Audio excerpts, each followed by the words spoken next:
What's going on, my friends? Happy Wednesday.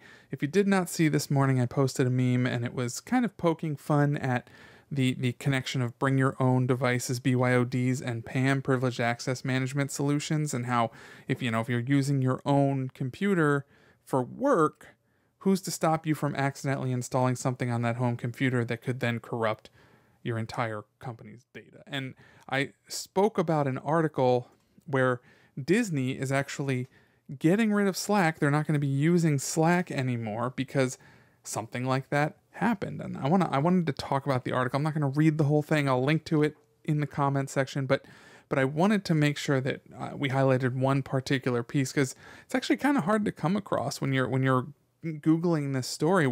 How did this happen? How did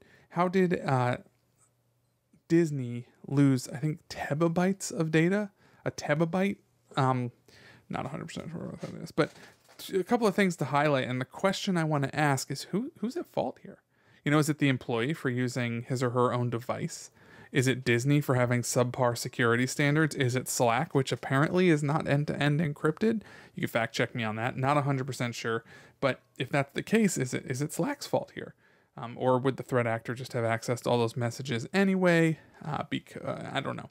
So let's bring up the article. I want to talk about it very, very briefly. A furry hacktivist group had breached Disney, leaking 1.1 terabytes, I think is what it is, of data, and says it's because Club Penguin shut down. Now, again, furry hacktivists, Club Penguin shutting down, it checks out. Probably the ones who hacked Disney, and this might be the reason why. The hackers say they're furries and cite the shutdown of Club Penguin in March 2017 as their justification for doing this. So it's kind of a funny story. At the same time, it's not funny because it's a whopping 1.1 terabytes of data, including personal information, details of unannounced projects, including video games. Now, if you're not in the video game world, you're probably like, whatever, don't care. But at the same time, this is a data incident, and it's worth talking about, especially with the number of incidents we've heard about recently where Slack was involved. So there's only one thing I really want to highlight from this article, and it's how this happened. So let's talk about that. So how did this happen? A classic piece of Trojan horse malware that apparently was packaged up with a mod for BeamNG. I'm not going to click that link. A popular game often seen in social media clips that is basically about all kinds of vehicle physics and crashing things. This mod, if you're not familiar with what a mod is, it's you take a base game, you're saying, hey, this game is pretty cool. There's ways to make it better. So you download files that you can use to mod or modify the game to change it. It's really big in games like Elder Scrolls and Fallout and now Starfield. Bethesda games are huge for their mods, but there's a bunch of other ones out there too. But this mod was downloaded by a Disney manager of software development on their personal computer, which also had access to Disney's Slack channels.